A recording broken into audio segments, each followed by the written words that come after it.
no little girl dreams about being a prostitute when she's older. Yeah. Like, that's not what little girls dream about. Yeah. You know, and so when girls are getting recruited by traffickers, I mean, it's because, generally speaking, you know, most of them are coming from some kind of situation where their like normal human need for love is not being fulfilled.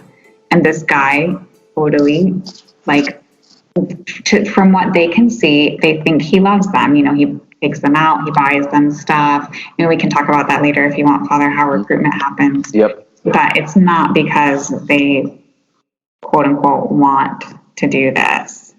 What you say is actually a very good segue to number two, that, you know, a lot of times in the Far East, families will sell their kids just because they're poor. In the 1980s in Eastern Europe, you did have, with the collapse of communism, places like Moldova where parents left, you did have the whole kidnapping thing. Here in the United States, I think most people who get, like most Catholic parents out there are really afraid for the whole kidnapping thing. But even though that can happen, and you should definitely be vigilant, most of the trafficking here in the United States doesn't happen from kidnapping. It happens from runaways or people meeting your kids on their phones. Another reason why you really don't want to let your teens and your kids have phones, because a phone is a much better way for your kid to get trafficked than the big black van that pulls up and kidnaps. And I really mean that. I'm not exaggerating. I mean, that's statistically, you have just, you know, it's 100 times greater chance of that person meeting someone on Instagram that is going to do what's called the lover boy syndrome. Lover boy syndrome is where, you know, the 24-year-old acts like he's in love with the 14-year-old, and soon enough they meet, and he wins her over, and then the 10th time they meet, there's 10 of them in a hotel room, and then that begins her life of slavery. And so I think the myth number two I want to dispel for our listeners is kidnapping's rare, but if you run away, if your kid runs away, there's a 95% chance at that Greyhound station that within 24 hours she or he, but often it's girls, will meet someone who is a trained younger person working for a trafficking organization. Is that correct?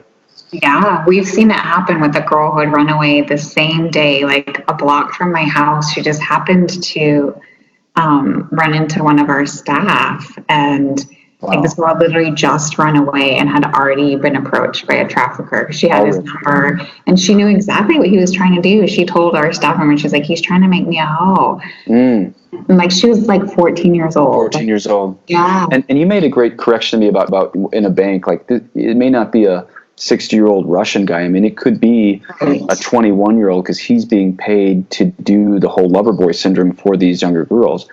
One point I'd like to make, you know, I think probably most of the listeners out there actually have pretty solid homes, but I've said this to a friend not too long ago when we were talking about trafficking. I said, if your daughter feels loved, she will not be trafficked. If your daughter feels loved by her father, she will not be trafficked, because as you said, they go looking. Now, I'm not saying any of this is the girl's fault by any means. It's always the fault of the trafficker, but in naivete, they often feel their families don't love them, and they go looking for love somewhere else, and then they don't realize they're barking up a tree of a major trafficker. Yeah. And I say the same thing to parents, because parents worry, and it's like, you know, as far as what they normally call resiliency, I mean, that comes from being loved by their family, like feeling that they have worth. They don't need to look for that from themselves. And I think you and I have talked about that book called Strong Fathers, Strong Daughters by that female pediatrician. But her whole point in there is just the number one determinant of the self-confidence of girls is going to be the dad's presence in her life. And this is from a female pediatrician. I don't even think she's Catholic. No. And she shows that the number one determinant for her chastity, her self-confidence, everything is just if she feels loved and protected by her father. You know, so that if you don't want your kids trafficked, the best thing you can do is spend time with them. You don't have to be, I always say that you don't have to be the coolest dad, the most amazing dad, the best athlete dad. You just spend time with them as a dad. Yeah. You're going to be protecting your kids from trafficking here in the United States. Yeah, absolutely. The last myth I want to bust here is this idea that traffic means on the road. Everyone gets all excited about, well, I-80 is the big corridor, I-25 is the big corridor, or, you know, truckers against trafficking. That's great. I love Truckers Against Trafficking. It's a great book on Facebook, or it's a great group on Facebook to follow. But But this idea that it's always like a white van with 12, 13-year-old girls in the back of it, it really misses the fact that there's a lot of stability for many of these girls who are trafficked. And then you have these stories of like the thing in Ohio where these girls were kept in the basement for years. Okay, that's a horrible thing, and we should pray night and day for those two girls who were in that Ohio situation. But the weird thing about trafficking here in the United States is, one, there's often stability, and two, their shackles are often emotional, not living in a basement in a jail with physical chains. A lot of times they will be told, okay, if you tattle on us, here's a picture of your parents, we're going to come kill them.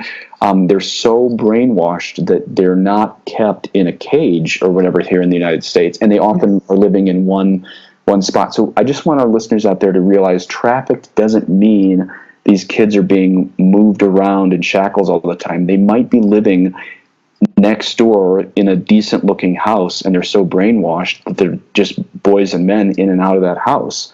Yeah. Am I right about that? Yeah, I mean, most of the quote unquote places of business is hotels, right? So like you don't see as much street prostitution as you used to. So these girls can be, like you say, living somewhere stable, but then like going to a hotel, to meet the people who are buying.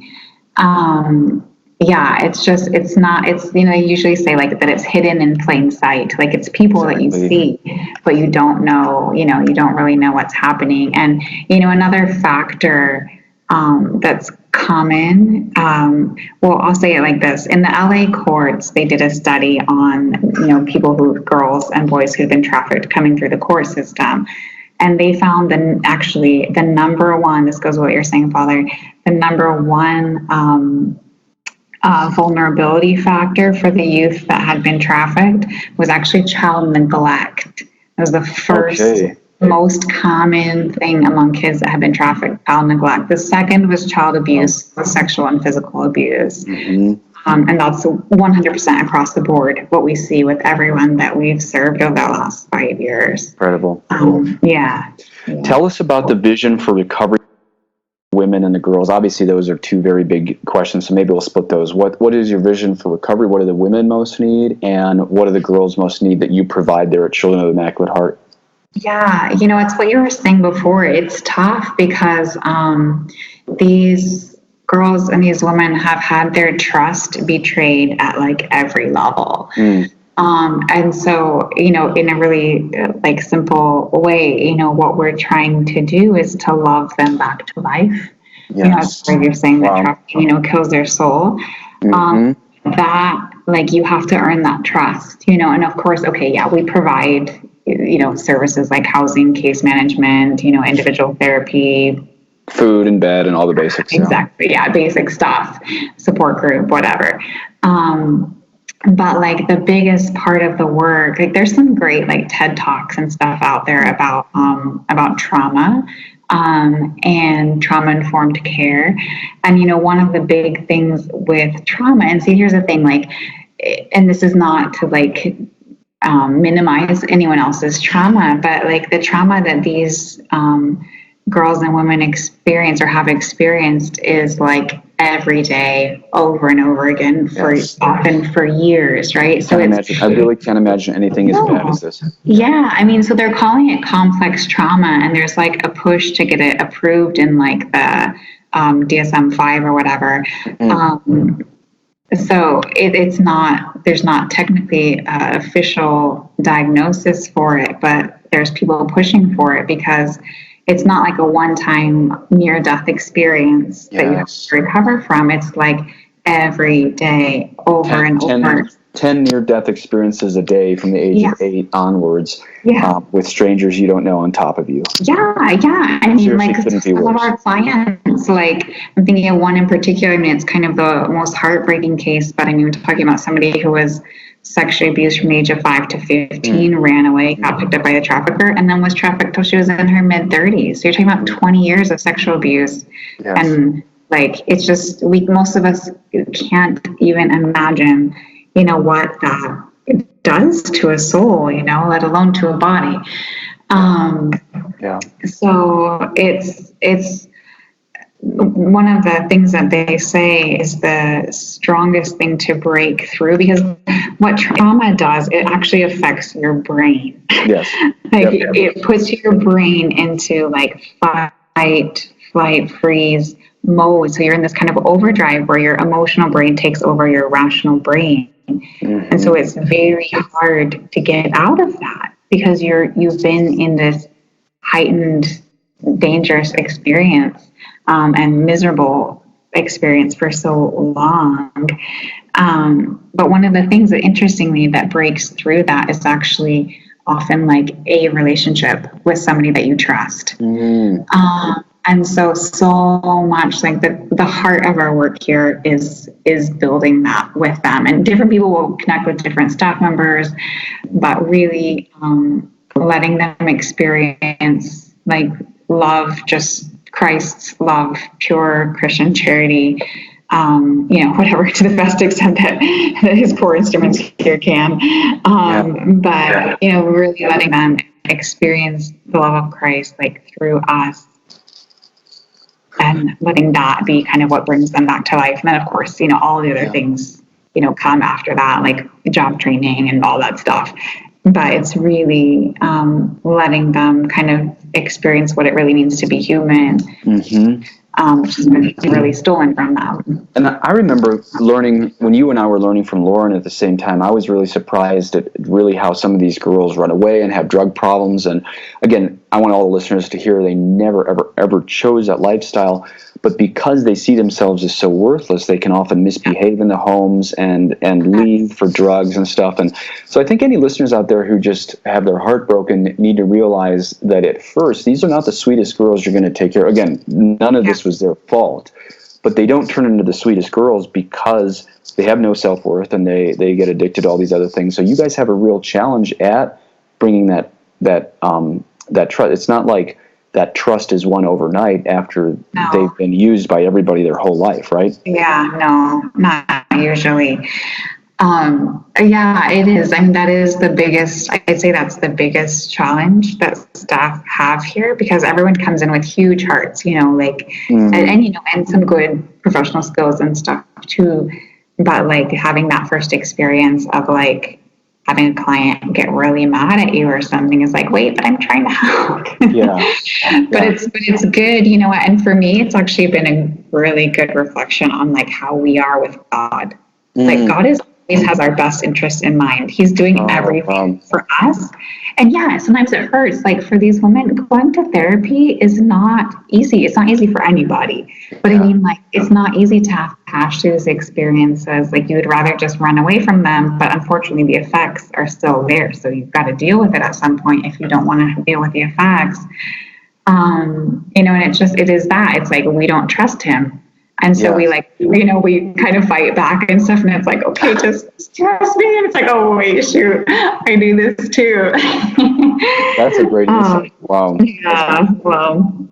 So, Grace, we were mentioning a little bit earlier just the connection between pro-life and trafficking, how close this is to both of our hearts. And I think our listeners kind of have to understand out there that there's a very nefarious connection between these two. In 2011, Live Action did a sting where they sent someone into Perth Amboy's Planned Parenthood, and he explained that he was in sex work with Asian teens and needed help getting them either items for STDs or quote-unquote protection.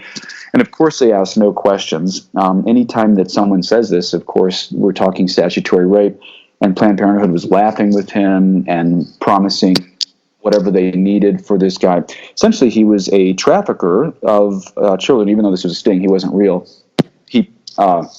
Live Action was able to prove that Planned Parenthood is willing to be absolutely complicit in trafficking. And so what's so interesting about that is they hate the unborn and they also hate teenagers. This is really so satanic. And so besides the fact that even if abortion weren't legal in this country, I would still say what you're doing is very pro-life.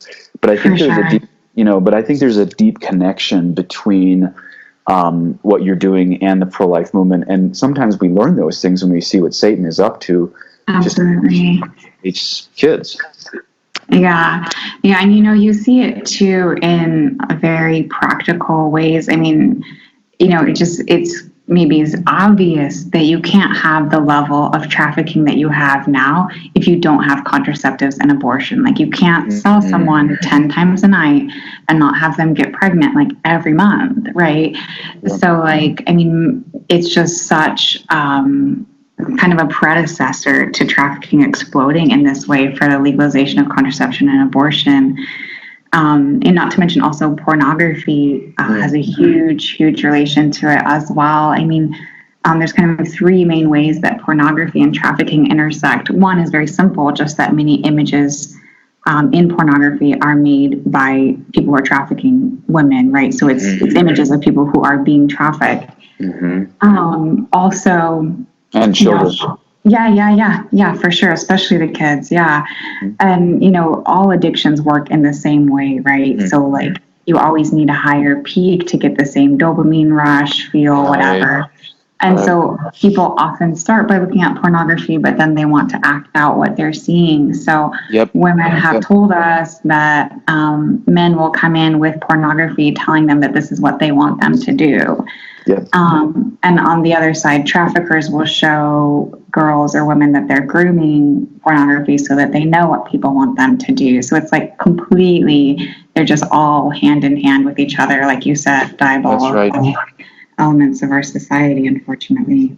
And what Grace was mentioning with the dopamine there is the fact that the baseline level in anyone's mind, but this is especially a problem with men. I suppose it's getting worse for women too. But the baseline for all these neurochemicals, dopamine, norepinephrine, when someone looks at something bad like that on the internet, there's a spike, but there's a baseline drop because of what I believe is the upregulation of the receptors in the cells. So what that means is if there's an upregulation of the cells at these neurochemical level, that means that the next spike of dopamine and norepinephrine has to be higher, which essentially means it has to be kinkier. Sorry to use that word on a podcast, but that's essentially what it is. Well, eventually, when I explain this to people all the time, and they're horrified, what kinkier always ends up meaning is violence or children. So what I say to people is, if you have a porn addiction, you will end up looking at violence or children. And people are horrified to hear that. But that's just the upgrade that your brain needs. So that's why you just have to stop that immediately, because and then you have to live it out. So if you look at the Ted Bundys of the world, I wrote a blog post 2 years ago called "Why You Should Stop Confessing Porn," and if you look at one of the footnotes, I quote, I think, about 15 different serial killers of the world who all started at real basic level porn. But as you said, they eventually have to do it. So they come in and they ask these traffickers for these children. People who never thought they were going to be doing this ask for children. So this is why you got to stop. Now, Grace, what would you say to the people out there who say, well, we provide condoms for these children so that while they're being trafficked, they are less susceptible to STDs and pregnancy. So we're actually on their team. Oh my gosh.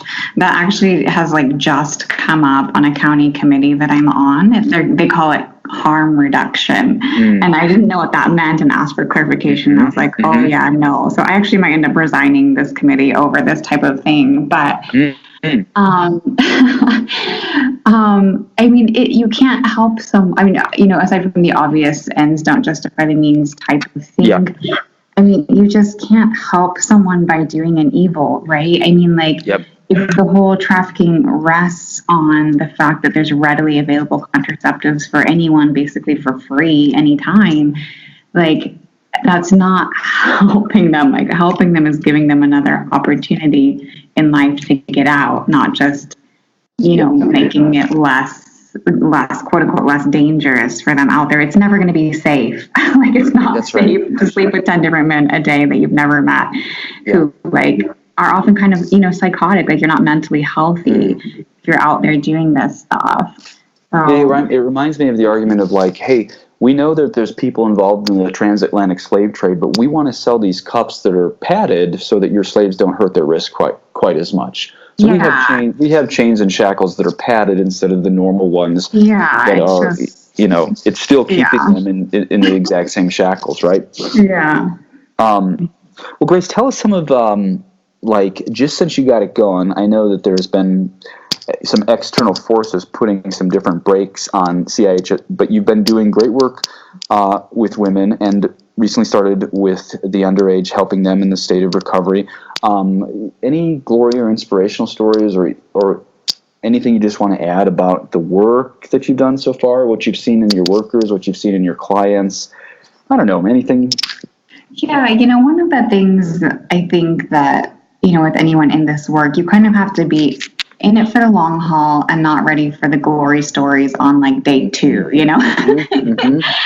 It's a long, when people have been in something for a long time, the healing process is long, but it's over that length of time that you see people really start to make like full free choices to like change their life, and I just think of one of ours in particular, or 2 in particular I'm thinking about, who I'm so proud of for like making the choices. Because the thing is, when you leave the life, right, you're leaving all your friends, you're leaving your home, like you're basically homeless and have no friends. and so a lot of times when one of these girls or women leaves trafficking, even though they didn't choose to get involved in it, there's still a Stockholm syndrome to leave it.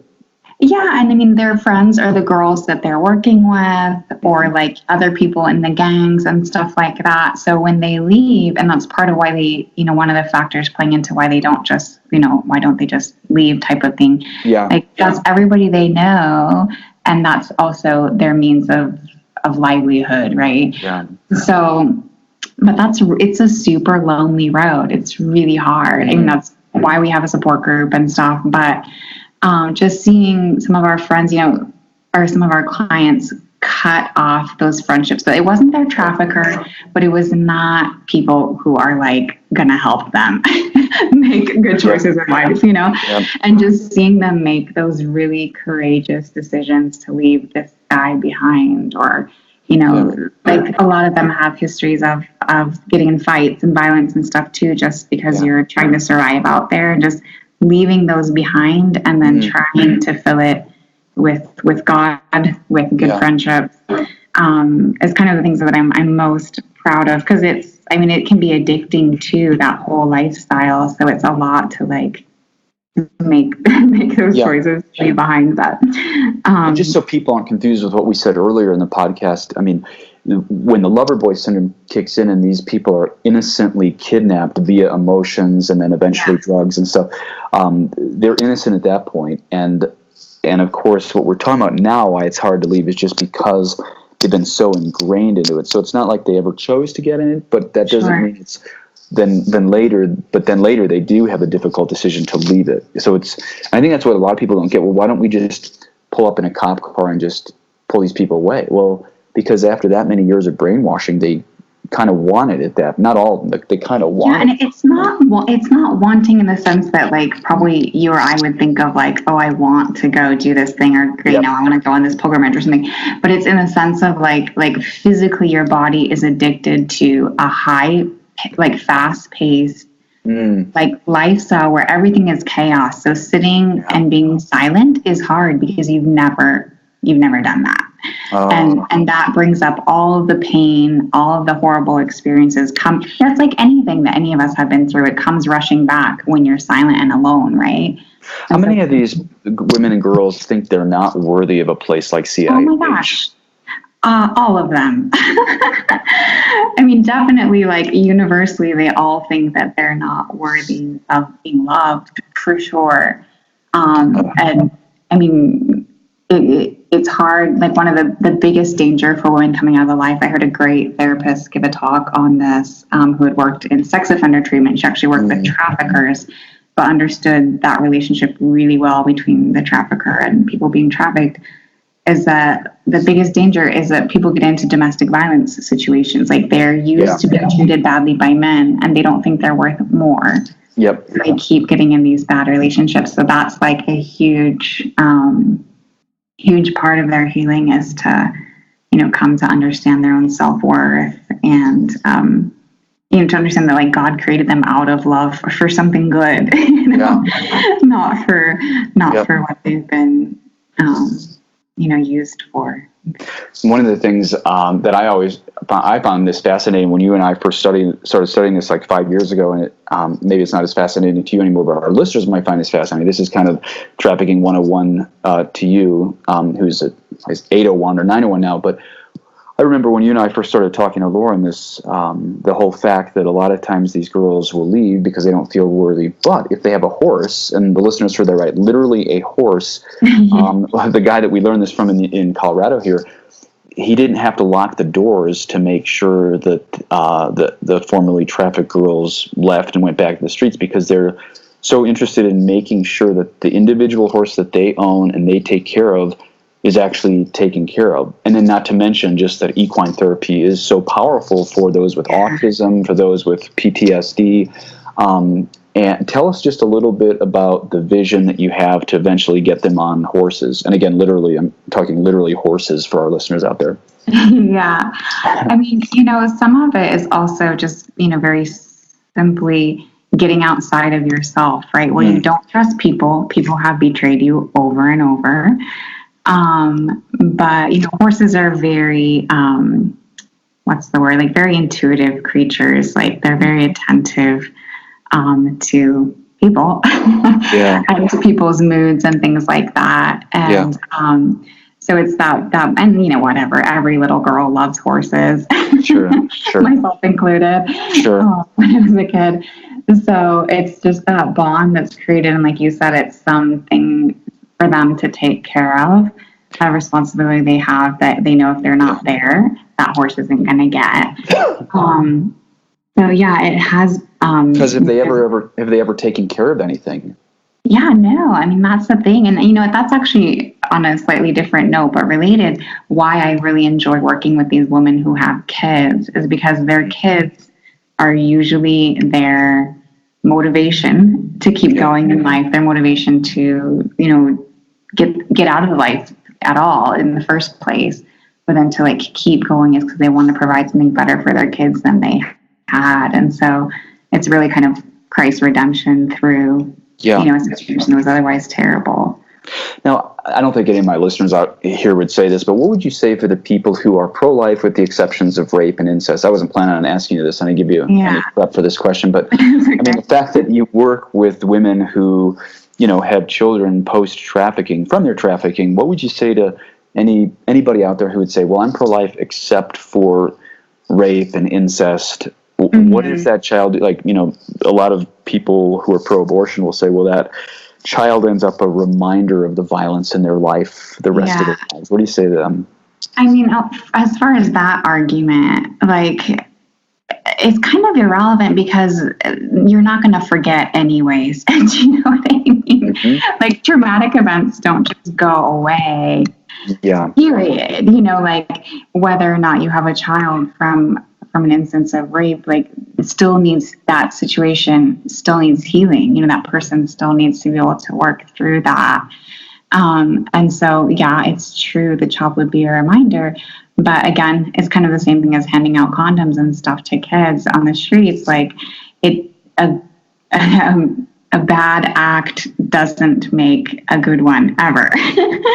So it's not, it's not, obviously it's not the child's fault. So the child doesn't deserve to die for it. I mean, I understand, like, obviously if a woman doesn't feel up to taking care of the child, there are plenty of people out there who want to adopt, who can't have kids, and things. So there's options, but at the same time, it can be a very redemptive piece, of the horrible things that have happened.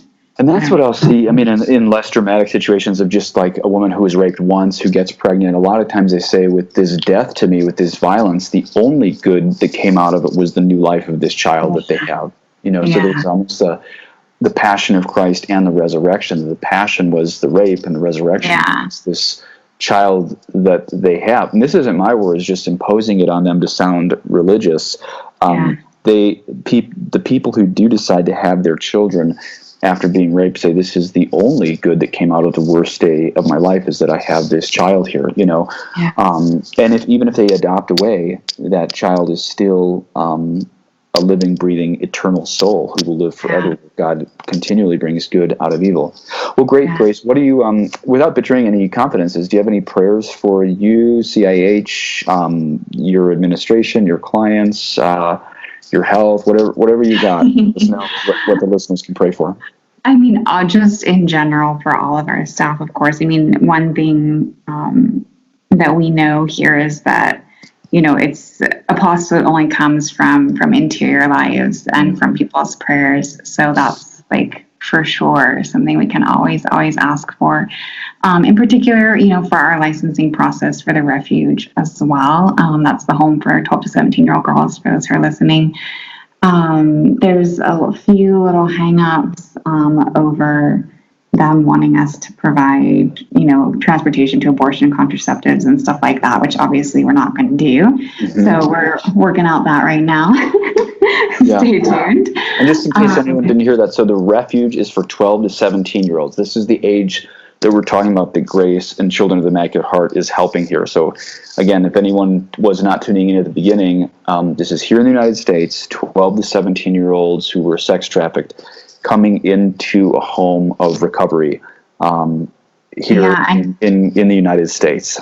And this home particularly will serve probation youth and child welfare youth. So we're just taking, you know, kids from the state, and there are actually no homes in the entire state of California that can take probation CSEC, like probation CSEC youth that are licensed to be able to do that. So there's a few people trying, but like the need is excessive, and there's like nobody doing it. So tell us about that little chapel you have. Yeah, you have a little chapel set up for the Latin Mass, huh? Yeah, we do. It was buying the vestments and stuff was like the most fun shopping experience of my adult life. Nice. Yeah, you know, one of the priests here at our parish at St. Anne's was a woodworker before he became a priest, and so he helped build the gradines and stuff for the back of the altar and the floor. But yeah, I mean, just a simple house chapel, but still nice, and you know, have our own vestments and everything set up. So yeah, I mean, Christ has to be the center of all of this. Yeah. And then how about employment? Do you have who you need out there? Are you looking for any more employees? You know, we don't have anything open at this moment, but when we get licensed, we will be hiring. So maybe in 6 months or so, or maybe even less. We'll see how it goes. But that's a good sign. It'll be opening up again for a few more childcare workers. Where can people reach you for donation? Is probably online is best. Is that right? Yeah. Our website is just pretty simple. It's childrenofthe-immaculateheart.org. There's a donate page there. We can also just look around and, you know. I'll link it. Yeah, I'll link it on this podcast. Perfect. Well, Grace, great to talk to you again. Thanks for joining us on GLADTRAD. Thank you, Father.